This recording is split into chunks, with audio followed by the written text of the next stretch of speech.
Price lord. Hallelujah. ପ୍ରଭୁଙ୍କ ନାମ ଧନ୍ୟବାଦ। ସକାଳେ ବାଇବେଲ ଷ୍ଟଡି ପାଇଁ ଯୋଗ ଦେଇଥିବା ସମସ୍ତ ଭାଇ ଭଉଣୀମାନଙ୍କୁ ପ୍ରଭୁ ଯୀଶୁଖ୍ରୀଷ୍ଟଙ୍କ ନାମରେ ମୋର ଆନ୍ତରିକ ପ୍ରେଜ୍ ଲର୍ଡ। ଏପିସି ପୁସ୍ତକ 1 ଅଧ୍ୟାୟର 9 ପଦ ଆମେ ଚିନ୍ତା କରୁଛୁ। ସେ ବାକ୍ୟ ଆଉ ଥରେ ପଢ଼ିବା, ତାପରେ ଆମେ ଆଗକୁ ଯିବା। पूर्वରୁ संकल्प କରିଥିବା अपना मंगलमय इच्छा अनुसार से ଆମମାନଙ୍କୁ अपना इच्छाର ନିଗୁଡ ତତ୍ତ୍ୱ ଜ୍ଞାନ କରାଇ ଅଛନ୍ତି। ସେ ନିଗୁଡ ତତ୍ତ୍ୱ ବିଷୟ ଆମେ ଚିନ୍ତା କରି ଆସିଛୁ। ସେ ନିଗୁଡ ତତ୍ତ୍ୱ ବିଷୟରେ ମଣ୍ଡଳୀର ନିଗୁଡ ତତ୍ତ୍ୱ ଆମେ ଚିନ୍ତା କରୁଛୁ। ସେ ମଣ୍ଡଳୀର ନିଗୁଡ ତତ୍ତ୍ୱରେ ଏକ ଶରୀର ସେଟା ଆମେ ଚିନ୍ତା କଲୁ। ଦ୍ୱିତୀୟ ବିଷୟ ମଣ୍ଡଳୀର ନିଗୁଡ ତତ୍ତ୍ୱ ପ୍ରକାଶିତ ପୁସ୍ତକ 1 ଅଧ୍ୟାୟର 20 ପଦ।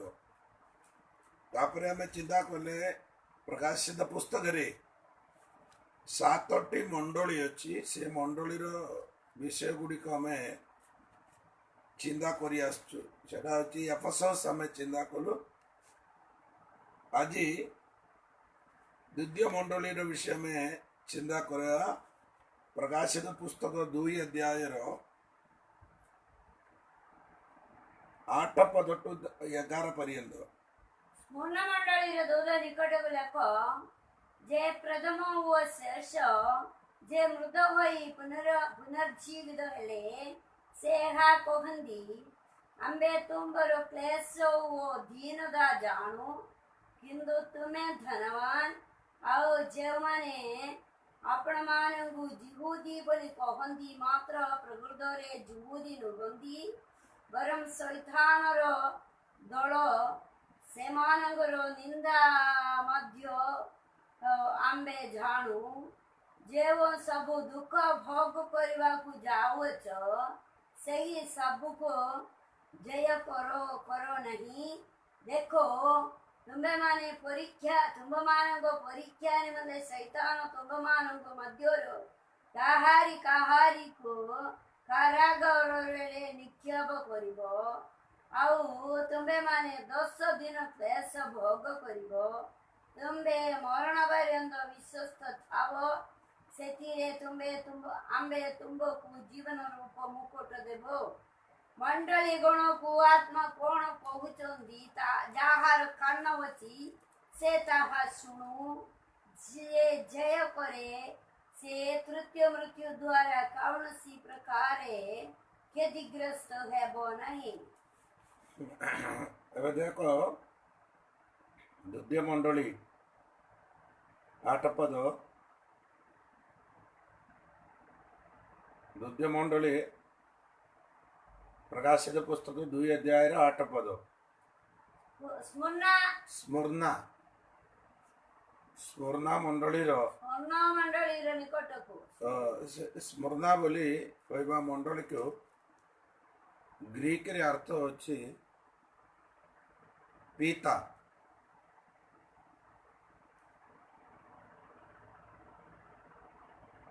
ପିତା ବୋଲି କହିବାର ଅର୍ଥ ଆପଣମାନଙ୍କୁ ବୁଝିପାରିଛ ବୋଲି ମୁଁ ଭାବୁଛି।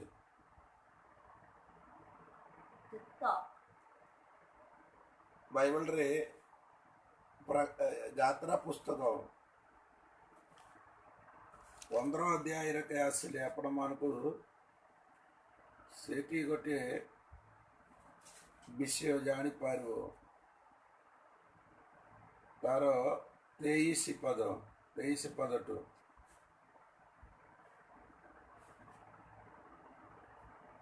ସେମାନେ ମାରାଠାରେ ଉପସ୍ଥିତ ହୁଅନ୍ତେ, ତିକ୍ତତା ହେତୁରୁ ମାରାର ଜଳ ପାନ କରି ପାରିଲେ ନାହିଁ। ତେଣୁ ତାହାର ନାମ ମାରା, ତିକ୍ତତା ହେଲା। ତିକ୍ତତା ସ୍ମରଣା ବୋଲି କହିବାର ଅର୍ଥ ତିକ୍ତତା, ନହେଲେ ପିତା।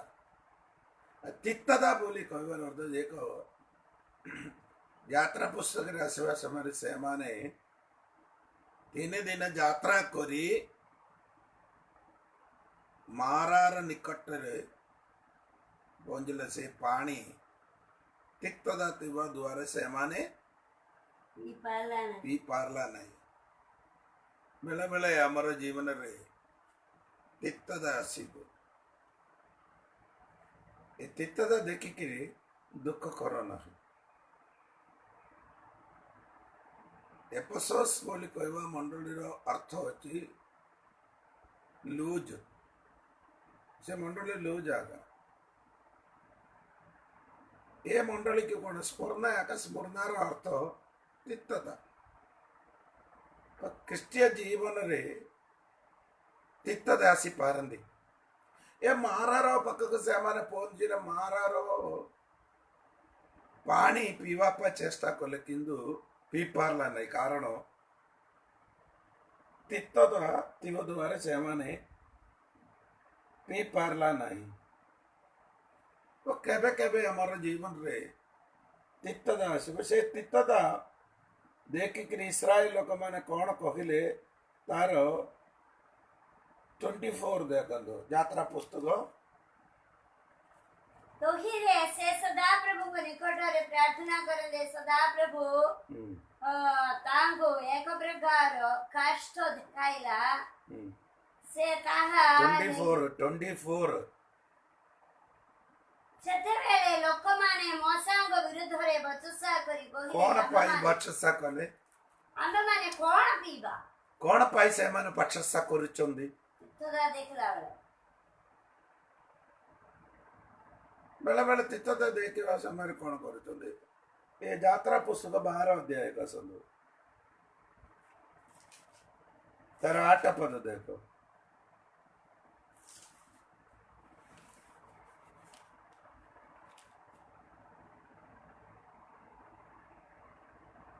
आओ सही रात्रि रे ताहार मांस भोजन करिवे सही रात्रि रे ताहार मांस भोजन करिवे ताहार मांस भोजन करियो अग्नि रे दग्ध करी ताड़ी शून्य रोटी वो तिक्त शाक सहित तागा भोजन करिवे पहले देखो से मानंगर यात्रा केमिदी तिक्त शाक सहित तिक्त शाग खाई करिए का यात्रा करचंदी होटरो मिश्रे मेरे से माने तिक्त शाक तिक्त शाग और भोजन करी करी से भोजन करी यात्रा करवा लोकमानंगर बट्ट मध्य रे तिक्त पानी पक्कू पहुंचला समय से माने बक्षसा करुचंदी एटा मते आ वाक्य पढ़वा जमन बेसी दुख लागिले एमानंगर यात्रा तिक्तदारे यात्रा करवा लोकमानंगर मध्य बेले बेले तिक्तदा आसवा समय रे मोसांगर विरुद्ध रे ईश्वरंगर विरुद्ध रे बक्षसा करंती आज मु कहवा पाई चांदी कोन आपणगर क्रिस्टिय जीवनगर प्रारंभ समय स्टार्टिंग तिक्तदारे स्टार्टिंग जाय किंतु मझे मझे तिक्तदा आसवा समय आम ईश्वर विरुद्ध रे बक्षसा करते इरा बोल आमर क्रिस्टिय जीवन आरंभ करवाटा केमती जीसुर निकट को पहुंचबार समय केमी बहुत दुख क्लेश समस्या मध्य आम जीसुर निकट का आसिले उद्धार पाइले किंतु मध्य मध्य दुख क्लेश आसवा समय कहीं तुम्हें ईश्वर विरुद्ध रे बक्षसा करुचो भाई भौणी दया कर गोटे थर तुम चिंता कर देख आपणकर प्रथम दिन केमिदी थिला जीसुंगर पाखक आसवा समय के तुमको साहाय्य करने नथिला पूरा पूरी समस्या रे परिपूर्ण थिबा समय ईश्वर आपण को साहाय्य करथिले किंतु ईश्वर को विश्वास कला पोरे भिन्न भिन्न समय रे विभिन्न प्रकार समस्या सेवा समय लोक माने ईश्वर विरुद्ध रे बक्षसा ये यात्रा पुस्तक का संदू तार 15 अध्याय से गोटे विषय लिखा जाए कौन तार 25 पद देखो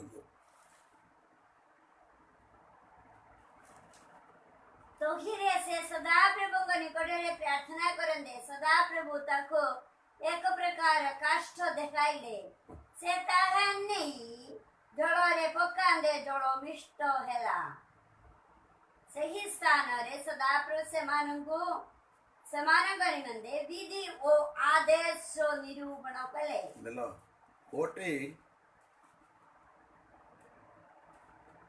तिक्तदा जगारे ईश्वर तुमको कौन देले विधि वो आदेश आदेश पाइले सेठी आगा वो व्यक्ति तिक्तदारे यात्रा करुचंदी से लोक मानकु से जगारे ईश्वर आदेश देबो आज्ञा देबो विधि ईश्वर विधि देबो आदेश आदेश देबो कोटी को जगारे अपनो तिक्तदा पाउच से जगारे मु कहबार अर्थ ए कष्ट दे गोटे गछ देखे देले बोल कहले गछ केबेटा रुचि को दिन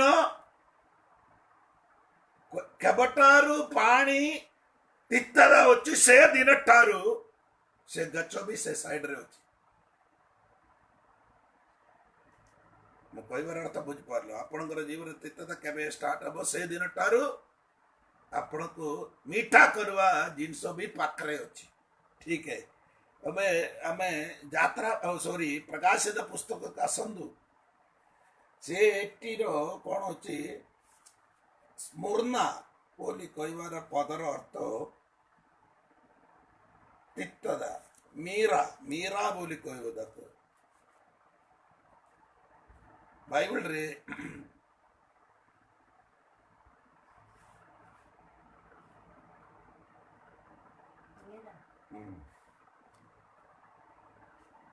गीत संगीत 48 रो 45 रो 45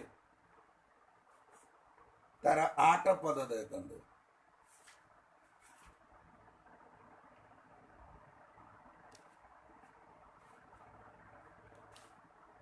45 रो 8 तुमर सखल वस्त्र गंधरस ओ ओगुर ओ दारुचिनी रे सुवासमय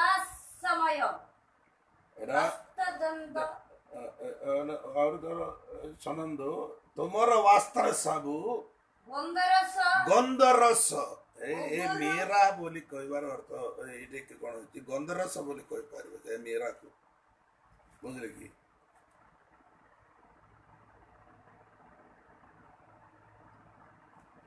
ए स्मरणा रे बेसी मेरा सॉरी गंधरस नहीं कि गंधरस तो कौन और तरफ पढ़ंद से वाक्य 8 पद तुमर सकल वस्त्र गंधरस ओ गंधरस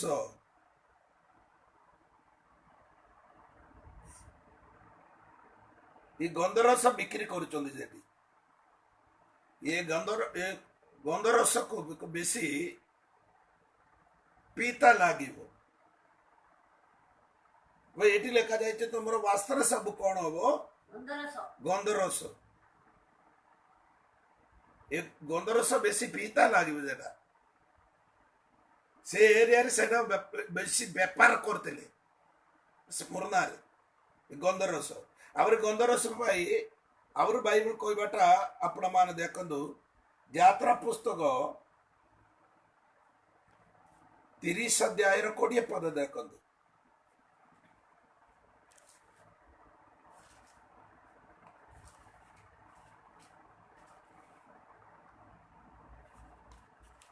सेमाने समागम तंबुरे प्रवेश करिबा बेले जेमंत न मरंदी एतिपाई जलरे आपण मानकु धौद करिवे कियबा सदा प्रभुंकर सेवा निमंदे अर्थात अग्निग्रद उपहारो धूप न्याय भक्त नहीं नहीं नहीं केता कोटा पडुचंदी तमे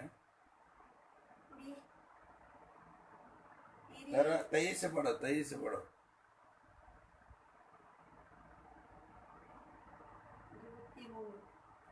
30 रो 30 23 ତମେ ଆପଣା ନିକଟରେ ଏହି ସବୁ ଅଦ୍ଭୁତ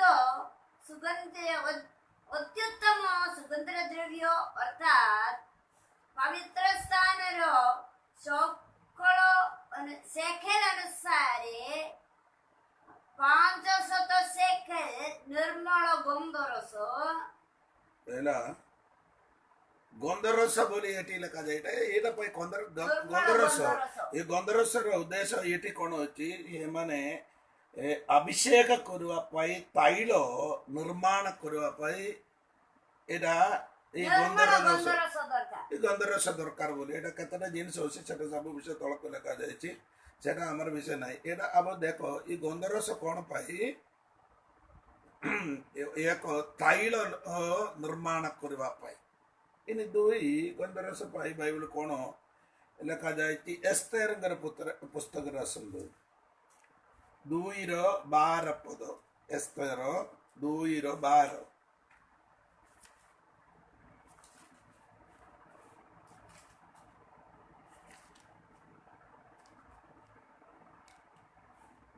ಒಬ್ಬರ 12 ಮಾಸ ಪರ್ಯಂತ ಸ್ತ್ರೀಲೋಕಂಗ ନିୟମିତ ସେବା ପାଇଲା ଉତ୍ତାରେ ଐଶ୍ୱର୍ଯ୍ୟ ରାଜା ନିକଟକୁ ଏକ କନ୍ୟାର ଯିବାର ପାଣି ଉପସ୍ଥିତ ହେଲା କାରଣ ସେମାନେ ଅଙ୍ଗ ସଂସ୍କାରରେ ଏତେ ଦିନ ଲାଗିଲା ଅର୍ଥାତ୍ 6 ମାସ ଗନ୍ଧରସ ତୈଳ 6 ମାସ ଗନ୍ଧରସ ତୈଳ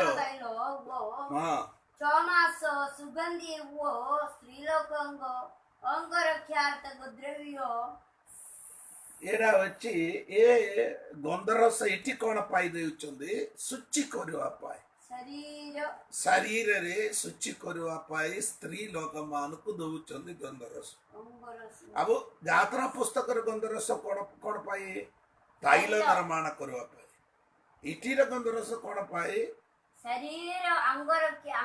शरीर को माने शुचि करवा पाई बोली तार 12 पदर अच्छी से तले स्त्री मान को शुचि करवा पाई सेटा दौचंदी बोली लेखा जाय इनी आवर माती सुसमाचार का संदु माती सुसमाचार 2 अध्याय 11 पद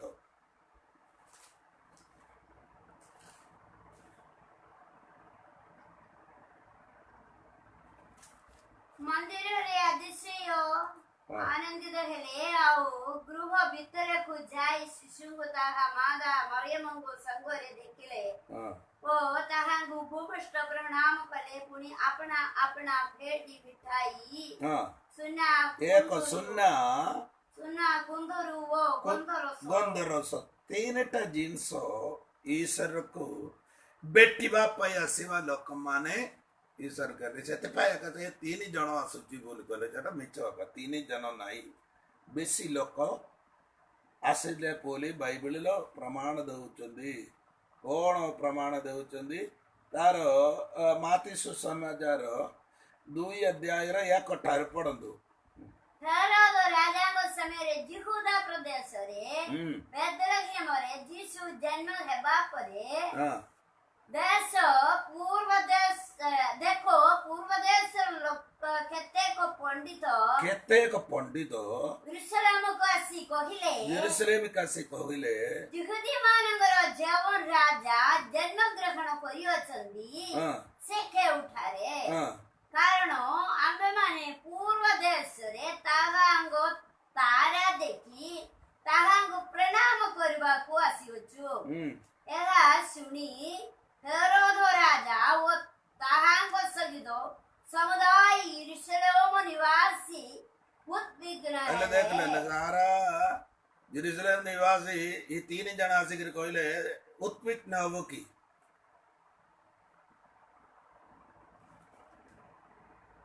पास्टर मान से सब एमती कहले 3 जन आसु एटा बाइबल प्रमाण नहीं मन मन इच्छा अनुसार तुम्हें बाइबल को कहब नहीं दया करी बेसी केतेक पंडित माने बोली कहले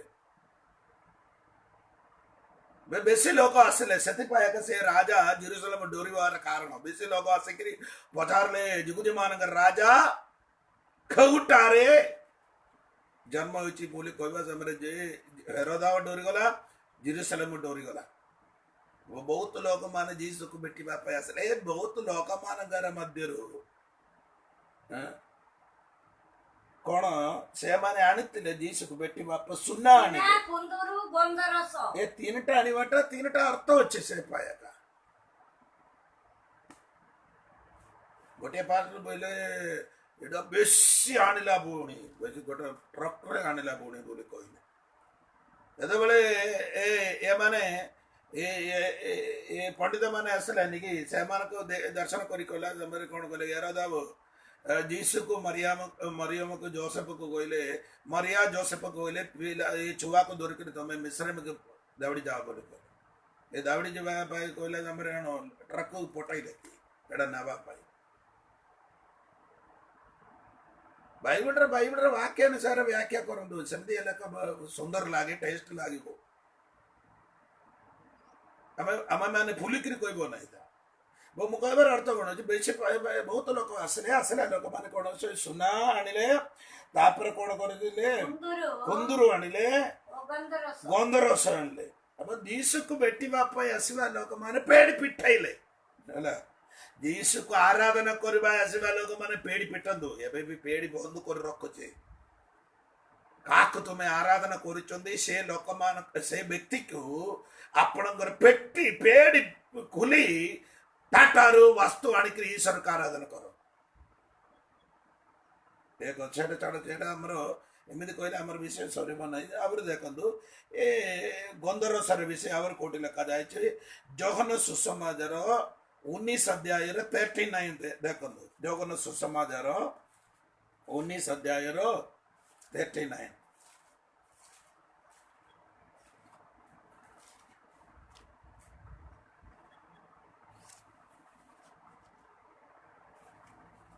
जेवो निकोदेम प्रथमे हाँ रात्रि काल ताहांग निकट रे आसिले से मध्य प्राय 50 गंध गंध गंधरस रस मिश्रित ओगुरु गेनी आसिले से माने शिशुंकर शरीर जीसु जीसु से माने जीसुंकर शरीर गेनी जुहुदी मानंगर समान अब जीसु मरी गला परे जीसुंगर शरीर घेनी से शरीर रे कोन लोक जोचन गंधरस मिश्रित हां ओगुरु ओगुरु ये दीटा मिश्रित एटा कोन कर जीसुंगर शरीर रे लगाइले एबे मु कहबा विषय सुनंदु भाई माउनी माने कोन करो हमें गंधरस विषय रे चिंता कले अब वास्तर रे लगै चंदी गंधरस तैल बनवा पाई गंधरस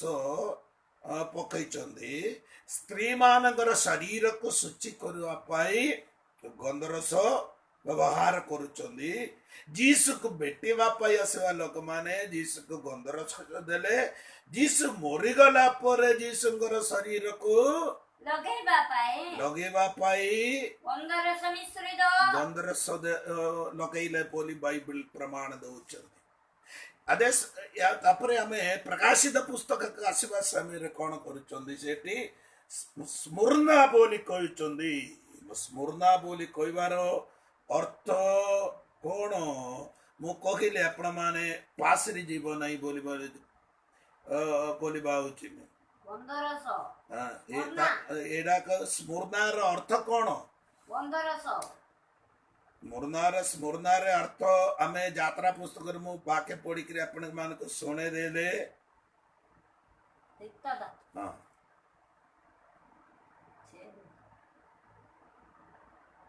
सेठी हमें पढ़ला कौन तिक्तदा बुझले कि अब देखो ख्रिस्तीय जीवन बेले बेले तिक्तदे आसीबो ए तिक्तदा तिवा मंडली की सर कहबाटा विषय तो देखंदो 8 पद देखंदो प्रकाशित पुस्तक 2:8 स्मरणा मंडली रे दूर निकट लेख जे प्रथम व शेष जे मृद होई पुनर्जीवित हेले ये मंडल के बाया करा बोली कहबार अर्थ कौन होची मु प्रथम एवं शेष शेष आवर कहउचंदी जे मृद होई पुनर्जीवित हेले मोरी गला तापर कौन हो जाईची पुनर्जीवित हेला पुनर्जीवित ହେଲା ବୋଲି କହୁଛନ୍ତି ମଣ୍ଡଳୀ ତମର ଆହ୍ୱାନ କର୍ତ୍ତା ପ୍ରଭୁ ଯୀଶୁ ଖ୍ରୀଷ୍ଟ ପ୍ରଥମ ଏବଂ शेष ଶେଷ ତାପରେ କଣ ହଉଛି मृद होई ମୃତ पुनर्जीवित हेला ପୁନରୁଦ୍ଧାନ ହେଇଗଲା ବୋଲି ଲେଖା ଅଛି। ଏ କଥା ଜଗନ୍ନାଥ ବି କହୁଛନ୍ତି। ତୁମେ ଦେଖନ୍ତୁ ଜଗନ୍ନାଥ କହିବାଟା ଆପଣ ମାନେ ଦେଖିପାରିବ ପ୍ରକାଶିତ ପୁସ୍ତକ 1 ଅଧ୍ୟାୟର 17-18 ପଦ ଦେଖନ୍ତୁ।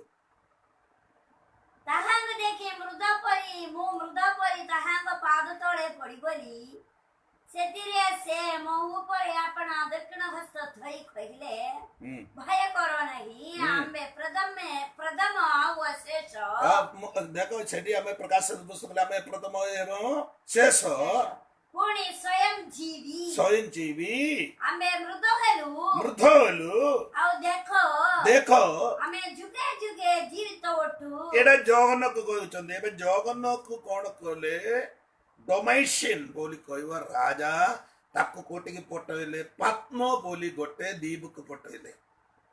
ସେଠି ଅଛି ଚାରିଆଡେ ପାଣିରେ ପରିପୂର୍ଣ୍ଣ ହେଇଯାଇଛି ଆଉ ବାହାରକୁ ଯିବାର ସମ୍ଭବ ନାହିଁ। ହେଲେ ସେଠିକି ଯିବା ପୂର୍ବରୁ ଡୋମାଇସିନ୍ ତାକୁ କଣ କଲେ ଗୋଟିଏ ବଡ ବ୍ୟାରେଲ ଭିତରେ ତେଲ ପକେଇକିରି ତେଲ ପୁରା ଫୁଟାଇଲେ ତା ଭିତରକୁ ଜହନକୁ ପକେଇଲା ପରେ ତାର ଉପରେ କଣ ପକେଇଲେ ଢାଙ୍ଗୁଣି ପକେଇଦେଲେ। ପକେଇକିରି କଣ କଲେ ତେଲ ଗରମ କରି ଫୁଟା କରିଦେଲେ। अब ये राजा भावुची ए तेल भितर से एबे माछको केमिदी बजा करबो सेमिदी बजा हबो ए ढांगुणी बाहर करी भीतर के देखवा समय जहन्न होसी करे सोइचो एटा देखि के राजा डोरी गला। एते तेल रे पकेले भी ये मोरी ना आंदी ये लोग के इठे रोकले हबो नहीं बोली भाभी किरी ताको कोडी करले पकेले पात्म बोली गोटे दीबिक पठाइले बोली बाइबल इटी कहउचंदी। तेपर आपण माने देखंदो तार 9 पद पढंदो 1 अध्याय 9 पद पढंदो आपण मो कहबाटे ठीक अछि बोली देखंदो तुमरंग भ्रादाओ जीसुओ समधियो क्लेशो राज्य ओ दायित्व सहभागी जे मो जौन मु ईश्वरंग वाक्य जीसुंग साक्य हेतु पद्म नामक दीप रे थिली एडो देखले से एबे दे सेठी की जीवा पूर्व रे एठी तल्ले पके ताक गरम गले ठंडा जबाक को जीवा ने पद्म बोली चारियाडे पानी रे परिपूर्ण हेचे जे जगह रे बेसी ठंडा लागिबो बेसी ठंडा लागिबा जगह के जीवा पूर्व रे ईश्वर गरम करचोंदी। हेलो बंधुगण जगने एठी जाइकिर कोन करो बेसी ठंडा रे न मरिबा पाई कोन करते तल्ले रे गरम करके पटाई चले पात्म दीविर के एकटे सेठी तिबा समय रे ईश्वर ताको कोन कले स्वर्ग स्थान पाई कोन कले खुलाइले। बेले बेले तुम एकटे एची बोली बाबी करो रोई जाय तुम भय करो नहीं तुम पाई स्वर्ग खुलाओ ता मात्र नहीं पद्मसरु बाहर पर कौन है ताको प्रकाशित पुस्तक लिखिले। हेलो बंधुगण आपण देखंदु आपणकर जीवन रे पद्म बोली गोटे दीप रे थिले भी ईश्वरंग पाई गोटे बोगी लिखिबा पाई प्रभु ताको सहायता कले। मु कहबार अर्थ एति किया आपण माने क्लेश मध्य गमनागमन करबा समय क्लेश बाहरला परे तुम द्वारा ईश्वर बहुत बड़ काम करबा पाई जाउछंदी। ई कोरोना परे आपण मान ईश्वर व्यवहार करबा पाई जाउछंदी।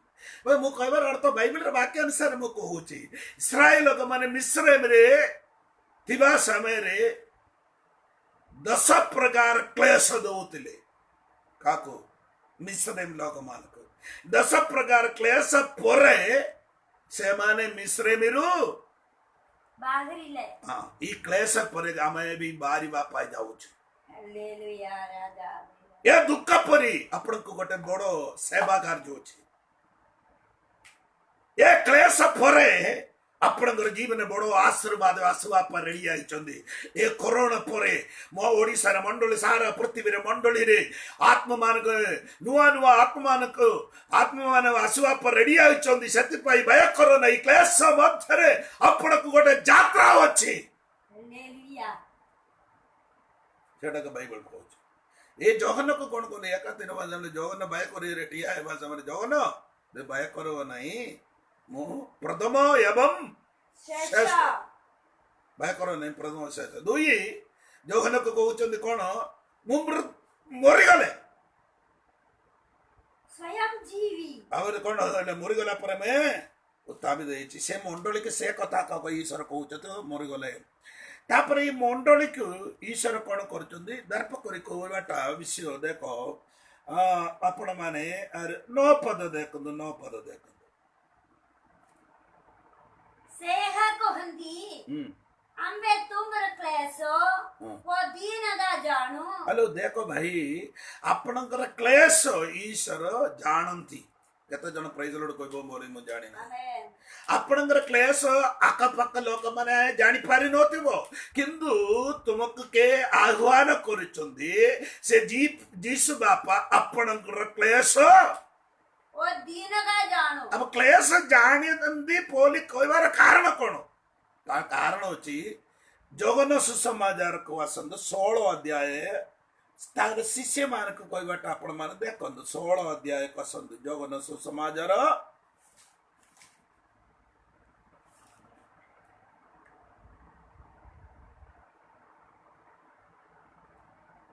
ଲାଷ୍ଟ ବାକ୍ୟ 33 ତୁମେମାନେ ଯେପରି ମଠରେ ଶାନ୍ତି ପ୍ରାପ୍ତ ହୁଅ ଏଥି ନିମନ୍ତେ ମୁଁ ତୁମମାନଙ୍କୁ ଏହି ସବୁ ବିଷୟ କହୁଅଛି।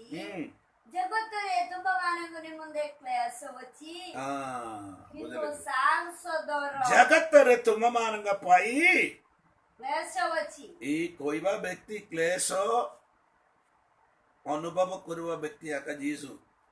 ଯୀଶୁ କହୁଛନ୍ତି ତୁମମାନଙ୍କୁ କଣ ଅଛି କ୍ଲେଶ। ଜଗତରେ ଆମମାନଙ୍କର ଜୀବନରେ ଖ୍ରୀଷ୍ଟିଆନ ଜୀବନରେ କ୍ଲେଶ ଗୁଡ଼ିକ ଆସିବ। ଏଇ ମଣ୍ଡଳୀକି ସ୍ମରଦାସ ମଣ୍ଡଳୀକି ଈଶ୍ୱର କହୁଛନ୍ତି କ୍ଲେଶ ଆସିବ। ଆଉ ଗୋଟେ ବାକ୍ୟ ତାର ସାଙ୍ଗରେ ବାକ୍ୟ ପଢିବା ନାହୁମ 1:7 ପଦ ଦେଖନ୍ତୁ। ନାହୁମ 1:7 ପଦ।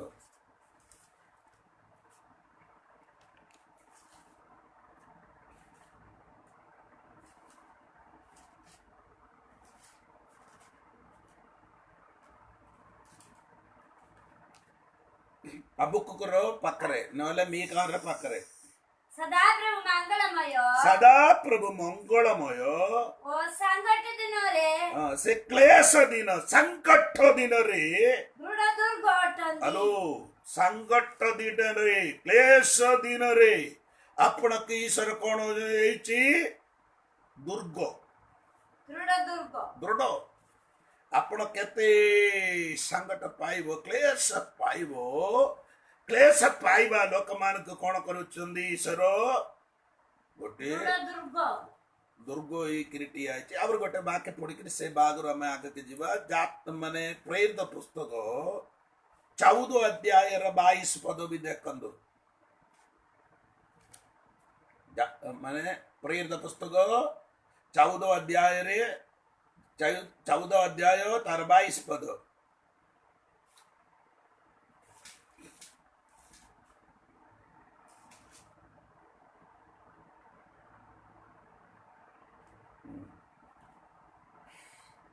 ପୁଣି ସେ ସ୍ଥାନମାନଙ୍କରେ ଶିଷ୍ୟମାନଙ୍କ ମନକୁ ସୁସ୍ଥିର କଲେ ଓ ବିଶ୍ୱାସରେ ଅଟଳ ରହିବା ପାଇଁ ସେମାନଙ୍କୁ ଉତ୍ସାହ ପ୍ରଦାନ କରି କହିଲେ ଅନେକ କ୍ଲେଶ ମଧ୍ୟରେ ଦେଇ ଆମମାନଙ୍କୁ ଈଶ୍ୱରଙ୍କ ରାଜ୍ୟରେ ପ୍ରବେଶ କରିବାକୁ କେତେ ହେବ। କେତେ ଅଛି କ୍ଲେଶ? ଅନେକ କ୍ଲେଶ। କ୍ଲେଶ ଦେଇ କଣ କରୁଛନ୍ତି? ଈଶ୍ୱରଙ୍କର ରାଜ୍ୟରେ ପ୍ରବେଶ କରିବାକୁ ଭାଇ ମାନେ ଭୟ କର ନାହିଁ, କ୍ଲେଶ ତୁମକୁ ବଢିବ। ଈଶ୍ୱରଙ୍କର ରାଜ୍ୟରେ ପ୍ରବେଶ କରିବା ଦ୍ୱାର ଉନ୍ମୁକ୍ତ ହେଇଯାଇଛି। ହାଲେଲୁୟା। କ୍ଲେଶ ପାଇକି ଦେଖ ଈଶ୍ୱରଙ୍କ ରାଜ୍ୟ। ଆଉ ଗୋଟେ ବାକ୍ୟରେ ପଢନ୍ତୁ, ତାପରେ ଆମେ ଅନ୍ୟ ଆଡକୁ ଯିବା। ଫିଲିପିଆ ପୁସ୍ତକ 1 ଅଧ୍ୟାୟର 29 ଦେଖନ୍ତୁ। 29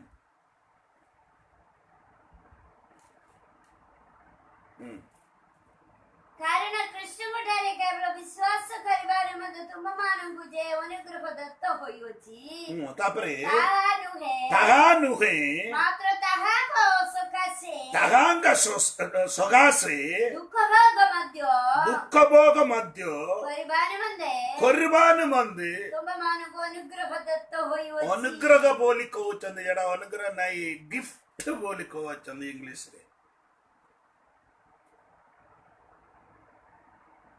ମଣ୍ଡଳୀ କି କେତେଟା ଗିଫ୍ଟ ଅଛି?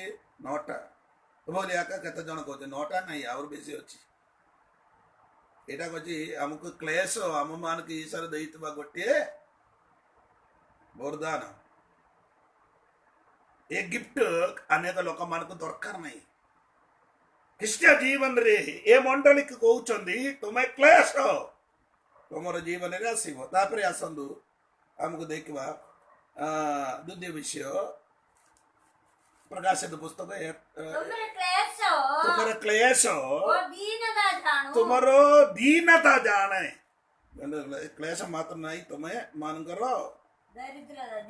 ଦୀନତା ଗୋଟେ ଈଶ୍ୱର ଜାଣିଛନ୍ତି। ଯାକୋବ ପୁସ୍ତକ ଦେଖନ୍ତୁ, ଯାକୋବ 2:5 ପଦ ଦେଖନ୍ତୁ।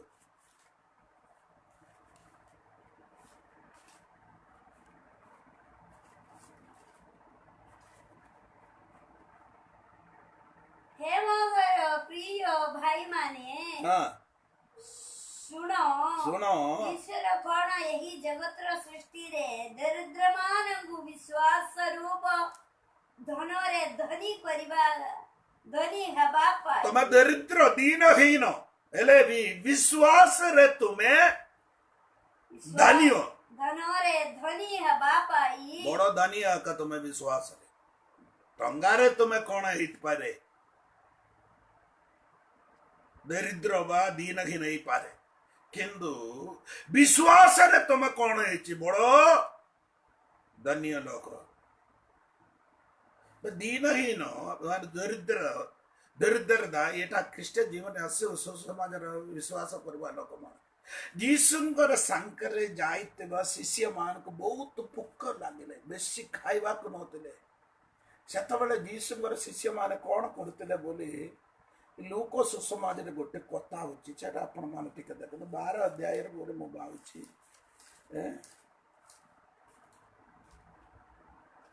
12 ଅଧ୍ୟାୟରେ କି ନା, ଯେମାନଙ୍କୁ ଯିବା ସମୟରେ ଖାଇବାକୁ କିଛି ନଥିବାରୁ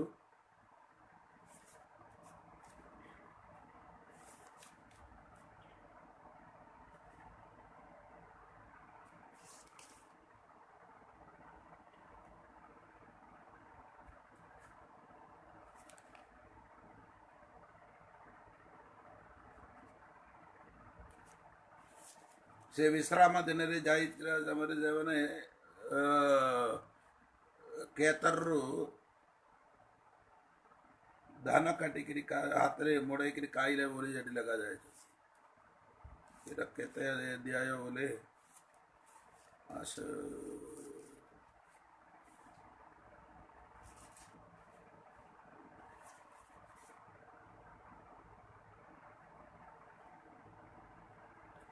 ଲୋକ ମାତି ସୁସମାଜରେ କି ସରି ଲୋକ ସୁସମାଜରେ ମାତି ସୁସମାଜର 12 ଅଧ୍ୟାୟର 1 ପଦ ଦେଖନ୍ତୁ।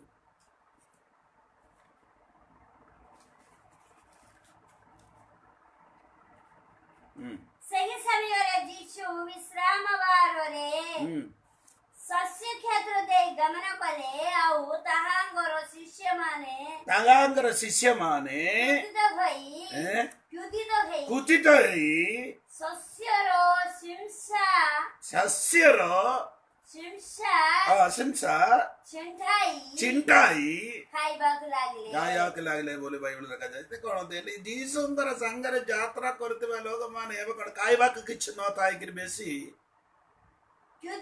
କୁଚିତ ହେଇଛନ୍ତି। ହେଲେ ସେତେବେଳେ ଈଶ୍ୱର ସେମାନଙ୍କୁ ଖାଇବାକୁ ଦେଇନାହାନ୍ତି। ତାର ଅର୍ଥ କଣ?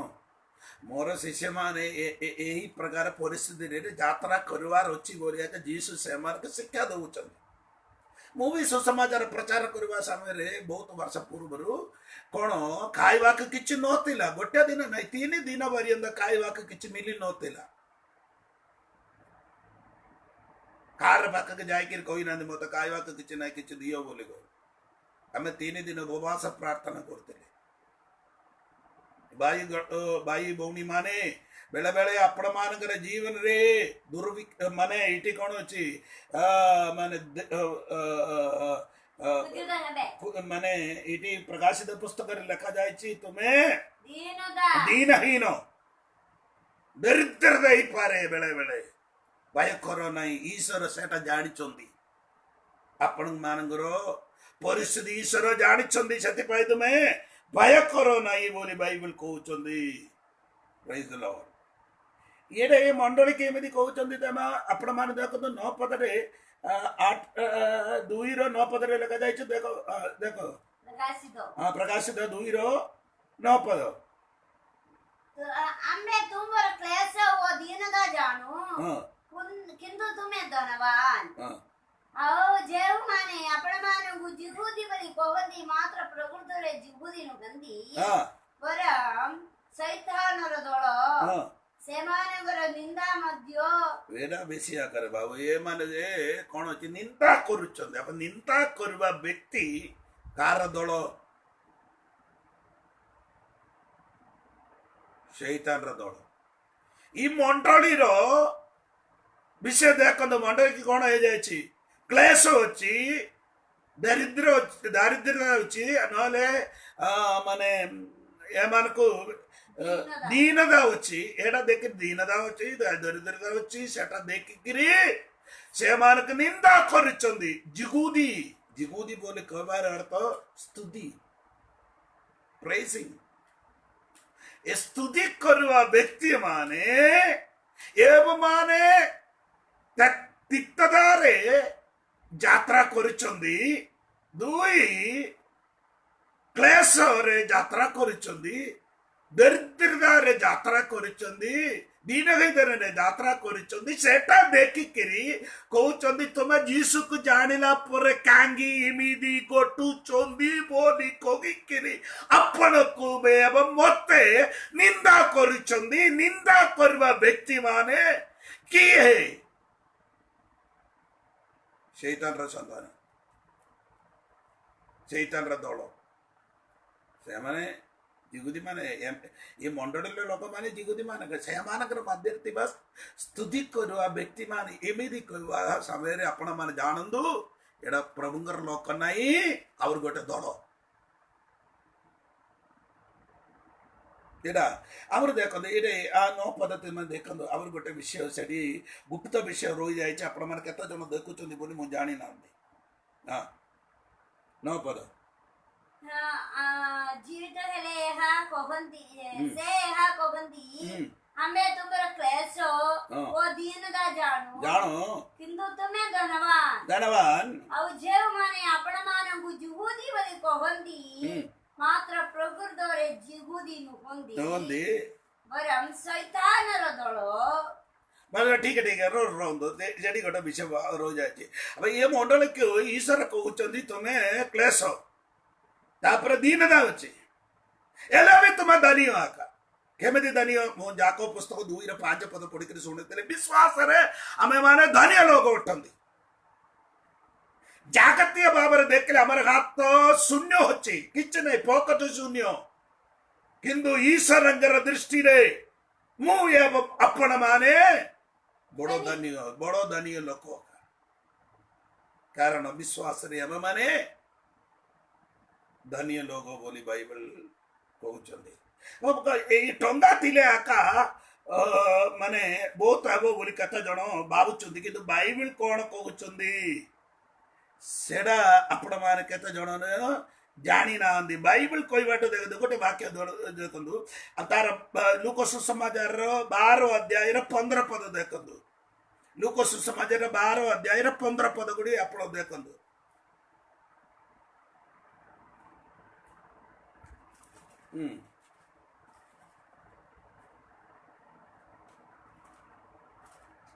पुणी से सेमानकु कहिले पुणी से सेमानकु कहिले सावधान सावधान समस्त प्रकार लोभरु अपना अपना को दूर रे रखो कारण जने लोकर जीवन ताहार संबत्तर प्राचुर्य उपरे निर्भर करे नहीं देखला ना जने तांगर संबत्त धन प्राचुर्य उपरे निर्भर करे नहीं आवर तोर से पद पडंदु कारण लोकंकर जीवन लोग तुमरा दान तुमरा जीवन रो जीवन ताहार संबत्तर प्राचुर्य उपरे निर्भर करे दान तुमरा संबत्तर प्राचीन उपरे प्राचुर्य उपरे प्रजुर उपरे संबत्तर प्रजुर प्राचीन नहीं उपरे निर्भर करे नहीं निर्भर करे नहीं तुमरा जीवन मु कहि करे आसबार अर्थ ई दान उपरे नहीं हमर जीवन रो एडी एडी लेखा जायछि शैतान रो दल बुझले की अबे शैतान रो दल नहीं से शैतान रो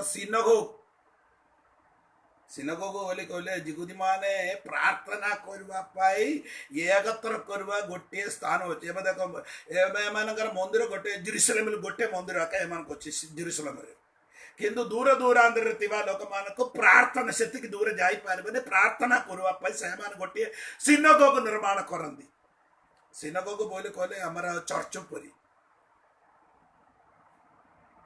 ये सिनगोग रे के सेमान प्रार्थना करंदी अब एबे मु कहबार अर्थ अन्य पुस्तक गुडी के तुम पढले तुम इंग्लिश पुस्तक गुडी के पढले आपण मान के मु कहबार अर्थ बुझि परबो शैतान रो दल नाही शैतान रो सिनगोग चर्च शैतान रो चर्च नले शैतान रो मंदिर अछि बस शैतान को कोन अछि मंदिर अच्छे शैतान को मंदिर थिले मंदिर रे के कोन करबार अछि सेवा करबा लोक मान थिबार अछि पास्ट मंडल थिले मंडल पास्टर थिबो शैतान के सेमेदी पास्टर मान अचंदी बोली बाइबल प्रमाण दउछि शैतान को भी द्वितीय कोरिन्थी 11 अध्याय 15 पद देखंतु द्वितीय कोरिन्थी 11 अध्याय 15 पद देखंतु मु कहबाटे ठीक अछि कि बोले देखंतु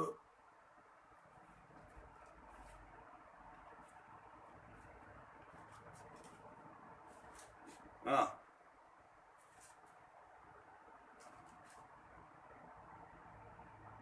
14-15 मिसिकरी पढ़ंदो आउ देह आश्चर्य नुहे कारण शैतान निजे दीप्तिमय दूतर वेश धारण करे अतएव यदि ताहार सेवक माने एले देखो बंधुगण शैतान के चर्च अछि शैतान कोन अछि सेवक माने शैतान रो चर्च अछि बोली कोबडे गोटे शैतान के सेवा करबो मंडली अछन एबे कोटी कोटी अछन बोले भिन्न भिन्न स्थान रे अछि छटा गुप्त रे से माने आराधना करछे रात्रि रेखा हमें दिन बेले आराधना करनी से माने रात्रि 12 घंटा आराधना करनी शैतान रो मंडली शैतान के मंडली अछि दुई शैतान के कोन अछि सेवक माने अछंदी बोली बाइबल कहउछंदी अब सेवक माने तिले अब पास्टर मान कौन कर शिक्षा दौरान अब शैतान के भी कौन अच्छी शिक्षा अच्छे देखो प्रथम तिमोथी लेख आसतु प्रथम तिमोथी 4 अध्याय 1 पद पढ़ंदु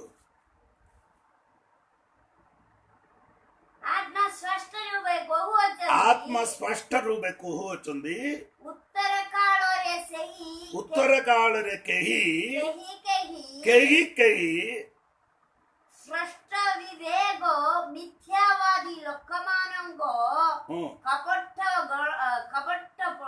କପଟପଣରେ ଭ୍ରାନ୍ତିଜନକ ଆତ୍ମାମାନଙ୍କ ପ୍ରତି ଓ ଭୂତମାନଙ୍କ ଶିକ୍ଷା अब शैतान को कौन होची ଭୂତମାନଙ୍କ ଶିକ୍ଷା शैतान भूत बोले कले शैतान के ना शैतान ର ଶିକ୍ଷା ଅଛି अब ମୁଁ କହିବାର ପାସ ରେ ଯିବନି ଶୈତାନ କେ ଚର୍ଚ୍ଚ ଅଛି ଶୈତାନ କ କଣ ଅଛି ସେବକ ମାନ ଅଛନ୍ତି ଶୈତାନ କ କଣ କେ ଅଛନ୍ତି ଶିକ୍ଷା ଅଛି और प्रथम कोरिन्थी 10 अध्याय ର 20 ପଦ ପଢନ୍ତୁ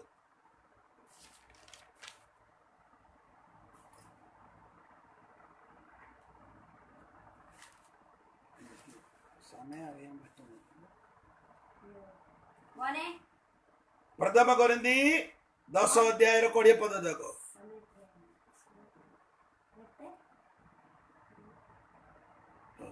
ତୁମମାନଙ୍କର ହଁ ସମାଗମ ହେବା ସମୟରେ ତୁମେମାନେ ପ୍ରଭୁ ଭୋଜ ପାଳନ କରି କରି କରି 20 ପଦ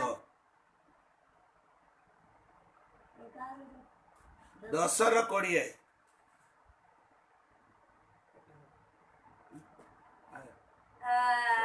କିନ୍ତୁ ମୁଁ କହୁଛି ଯେ ଯାହା ଯାହା ସେମାନେ ବଳି ରୂପେ ଉତ୍ସର୍ଗ କରନ୍ତି ସେହି ସବୁ ସେମାନେ ଈଶ୍ୱରଙ୍କ ଉଦ୍ଦେଶ୍ୟରେ ଉତ୍ସର୍ଗ ନ କରି ଭୂତମାନଙ୍କ ଉଦ୍ଦେଶ୍ୟରେ କରନ୍ତି ଏବେ ଶୈତାନ ର ଉଦ୍ଦେଶ୍ୟରେ କଣ ଅଛି ବଳି ଅଛି ବୁଝିଲ ଆମକୁ ବି ବଳି ଅଛି ଧନ୍ୟବାଦ ସ୍ୱରୂପ ବଳି ଆମକୁ କେମିତି ବଳି ଅଛି ଶୈତାନକୁ ସେମିତି ବଳି ଅଛି ହ୍ୟାଲୋ ଶୁଣନ୍ତୁ ଆମକୁ କେମିତି ଚର୍ଚ୍ଚ ଅଛି ଶୈତାନକୁ ସେମିତି ଚର୍ଚ୍ଚ ଅଛି ଆମକୁ କେମିତି ପାଷ୍ଟର ମାନ ଅଛନ୍ତି ଶୈତାନକୁ ତାର ପାଷ୍ଟର ମାନେ ସେବକ ମାନେ ଅଛନ୍ତି ଆମକୁ କେମିତି ଶିକ୍ଷା ଅଛି ସେହି ପ୍ରକାର ଶୈତାନକୁ ବି ଶିକ୍ଷା ଅଛି ଆମକୁ କେମିତି ବଳି ଅଛନ୍ତି ଶୈତାନକୁ ବି ସେମିତି ବଳି ଅଛନ୍ତି ବୋଲି ବାଇବଲ ପ୍ରମାଣ ଦଉଛନ୍ତି ବନ୍ଧୁଗଣ अब देखो प्रकाशित पुस्तक रे 2 अध्यायर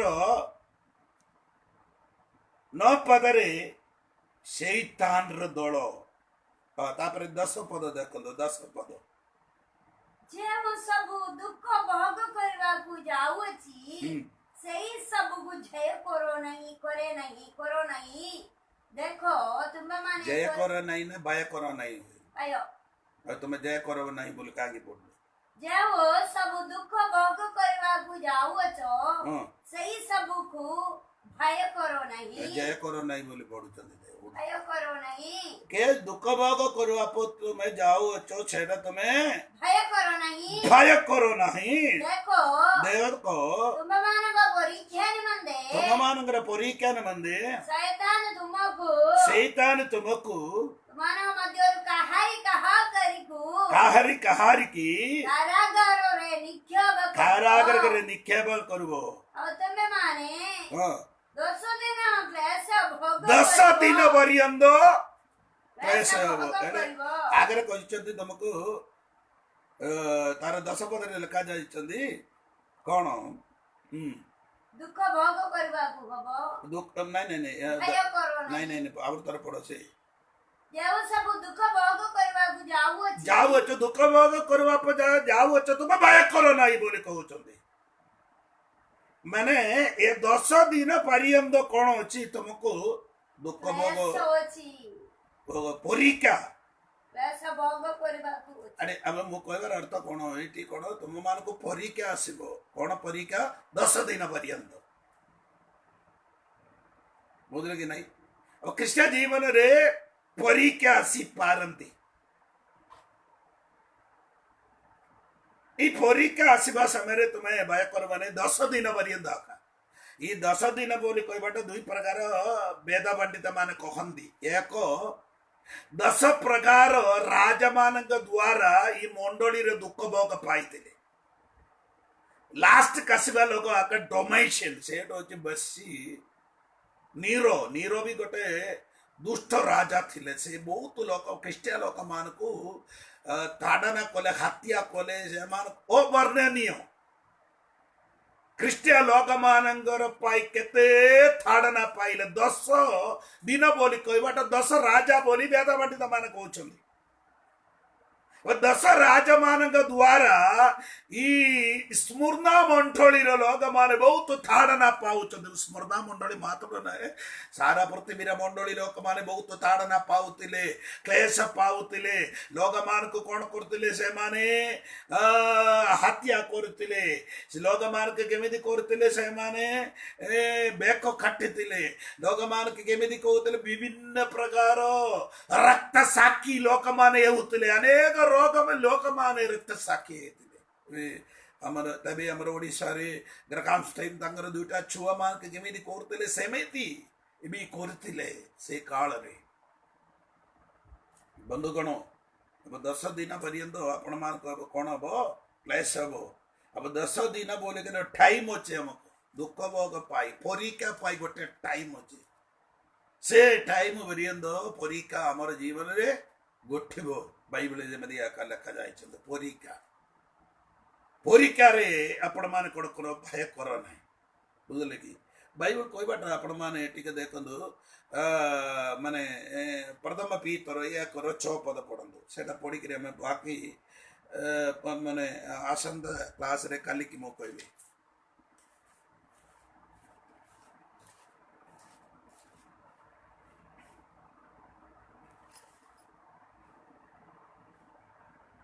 प्रथम पीतर 6:7 सेठिरे तुमे माने उल्लास करूछो यद्यपि वर्तमान अल्प समय पाई नाना परीक्षा द्वारा अल्प दिन पाई नाना परीक्षा द्वारा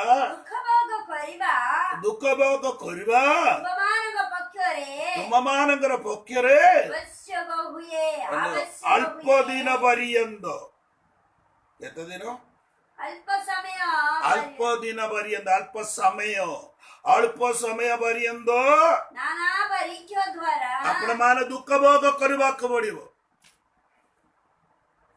कोठी आगर गोटे बाइबल रे गोटे वाक्य लिखा छै ईश्वरंगर दुख भोगर तुमे सहभागी हबारे जेटा दीशंकर दुख भोगर केमिति सहभागी हेबो जेटा हमें सहभागी हेले दुख भोगरे हम मान कोन हबार अछि सहभागी हबार अच्छी देन मैंने गोटे दिन जीशुकर क्रूज रे दुख भोग केमी आम सहभागी आम मरीजु आखा से टिके टिके दे दुख भोग आमको दौरान एमती देवा द्वारा तुम वेट केते अच्छी तुम केते वजन नहीं करी जाई परबे सेतिके वजन एका तुम नब तुम गोटे 50 केजी थी लोक मैंने 50 केजी बोई करी जाई परबे नाई 20 केजी ना 30 केजी नहीं पार आप भोगिक नहीं पारे से प्रकार ईश्वर तुमको केते दुख भोग भोगवा शक्ति अच्छे से शक्ति अनुसार तुमको दब ताटार अधिक दब नहीं से ईश्वर कौन पर दुख भोग दब तांकर सागित्य दुख भोगर ईश्वर ममान मु कह अर्थ ये देख ये तुम मान को कौन अल्प दिन पर्यंत तुमको कौन हम दुख हाँ तापर पढ़ी शेष करवा अल्प समय पाई नाना परीक्षा द्वारा दुख भोग परिबा तुममानक पक्षरे आवश्यक हुए जेपरि अग्नि द्वारा परीक्षित दुख भोग बोली कह अग्नि द्वारा परीक्षित खेयणीय सुवर्ण अपेक्षा देखो ये मंडली बाबिलोन मंडली ये पीतर ये पुस्तक लिखी जिते माने नीरो बोली गोटे बड़ राजा कौन कर रोम कौन करते सब आड़े निया जलईदे नगर गुड़िक निया पकईला ये दोष गुड़िक सब ख्रीष्टियन लोक मान पकईले ख्रीष्टियन लोक मैंने एका ए काम कले बोली कहीकि से जिनस पत्र जमी वाड़ी माने संपत्त गुड़िक सब से लुट कले चोरी कर नहीं गले अग्नि परीक्षा बोली लिखा सब स्पष्ट शून्य हो गला ଶୁଣନ୍ତୁ ଭାଇ ଭଉଣୀ, ଏ ମଣ୍ଡଳୀର ପରିସ୍ଥିତି ଦେଖ। 10 ଦିନ ପର୍ଯ୍ୟନ୍ତ ଦୁଃଖ ଭୋଗ ଘଟିବାକୁ ପଡ଼ିଲେ। ଆମେ ମୁଁ କହିବାର ଅର୍ଥ, ଦୁଃଖ ଭୋଗ ପାଇଁ ଗୋଟିଏ ସମୟ ରଖେ, ପରୀକ୍ଷା ପାଇଁ ଗୋଟିଏ ଟାଇମ୍ ଅଛି। ସ୍କୁଲରେ ପରୀକ୍ଷାକୁ ଗୋଟେ ସମୟ ଅଛି ନା, ସେଇ ପ୍ରକାର ଆମକୁ ବି ପରୀକ୍ଷା କରିବା ପାଇଁ, ପରୀକ୍ଷା ପାଇଁ ଗୋଟେ ସମୟ ଦେଇଛନ୍ତି। ଏ ପରୀକ୍ଷା ମଧ୍ୟରେ ଆପଣଙ୍କ ଡର ନାହିଁ। କ'ଣ ପାଇଁ ପରୀକ୍ଷା ଆସୁଛି? ଆପଣ ଏବେ କୋଉ କ୍ଲାସରେ ପଢିଛୁ, ତାଠାରୁ ଗୋଟେ ଆହୁରି ଗୋଟେ ଉଚ୍ଚ କ୍ଲାସକୁ ନେବା ପାଇଁ ତମକୁ ପରୀକ୍ଷା, ଟେଷ୍ଟ। ଈଶ୍ୱର ଆମକୁ ଟେଷ୍ଟ କରୁଛନ୍ତି, ପରୀକ୍ଷା ଦଉଛନ୍ତି। ପରୀକ୍ଷାରେ ଆପଣ କେବେ ବି ଭୟ କର ନାହିଁ। ପରୀକ୍ଷା ସାଙ୍ଗେ କରିବା ଲୋକ ଧନ୍ୟ, କାରଣ ସେ ବ୍ୟକ୍ତିକି ଜୀବନର ମୁକୁଟ ଈଶ୍ୱର ଦେବ। ଆଜି ସକାଳେ ବାଇବଲ ଷ୍ଟଡିରେ ଆସିବା ଭାଇ ଭଉଣୀ ମାନଙ୍କୁ ମୁଁ ଶେଷ କଥା କହିବା ପାଇଁ ଯାଉଛି। କ'ଣ 10 ଦିନ ପର୍ଯ୍ୟନ୍ତ ଆପଣ ମାନଙ୍କୁ କ'ଣ ହବ? ପରୀକ୍ଷା ଅଛି। ଦୟାକର ସ୍ମରଣା ମଣ୍ଡଳୀ, ସ୍ମରଣା ବୋଲି କହିବାର ଅର୍ଥ ତିକ୍ତତା। ଆଜି ତୁମର ନାମ ତିକ୍ତତା ବୋଲି କହିପାରିବ। ବେଶୀ ତିକ୍ତତା, କ୍ଲେଶ, ଆପଣ ଦରିଦ୍ର। ମୁଁ ବି ସୁସମାଜର ପ୍ରଚାର କରିବା ସମୟରେ ସେମିତି ଗୋଟିଏ ପ୍ୟାଣ୍ଟ ଗୋଟିଏ ସାର୍ଟ ପିନ୍ଧିକି 3 ବର୍ଷ ବୁଲିଲେ। ମୁଁ ଏବେ ବି ଅନେକ ପାଳକ ମାନେ ଏମିତି ଅଛନ୍ତି, ପରିସ୍ଥିତି ଠିକ ନାହିଁ। ଖାଇବାର ପିଇବାର ବିଷୟରେ, ପିଲାମାନଙ୍କୁ ଦେଖିବାର, ପଢ଼ିବାର ବିଷୟରେ ସେମାନେ ଏବେ ବି ବହୁତ ଦୁଃଖ ଭୋଗ କରୁଛନ୍ତି। କିଏ ଦେଖୁନାହାନ୍ତି କାହାକୁ, କିଏ କାହାର ହାତରେ ଅଛି, ସେମାନେ ଖୁସିରେ ରହୁଛନ୍ତି। ଦୟାକରି ଆପଣଙ୍କର ମଣ୍ଡଳୀରେ ଆପଣଙ୍କର ପାଳକ ମାନେ କେହି ଜାଣିବା ଲୋକ ବି ସବୁଦିନ ଦେଇପାରି ନଥିଲେ ବି ବେଳେ ବେଳେ ସେମାନଙ୍କୁ ଆପଣମାନେ ହାତ ଟିକେ ଦିଅନ୍ତୁ, କିଛି ଦିଅ ସେମାନଙ୍କୁ, ସେମାନଙ୍କର ଜୀବନକୁ ସଫଳ କର। ଦୁଃଖ ଭୋଗରେ ଥିବା ଲୋକମାନଙ୍କୁ କେବେ ବି ପାସର ନାହିଁ।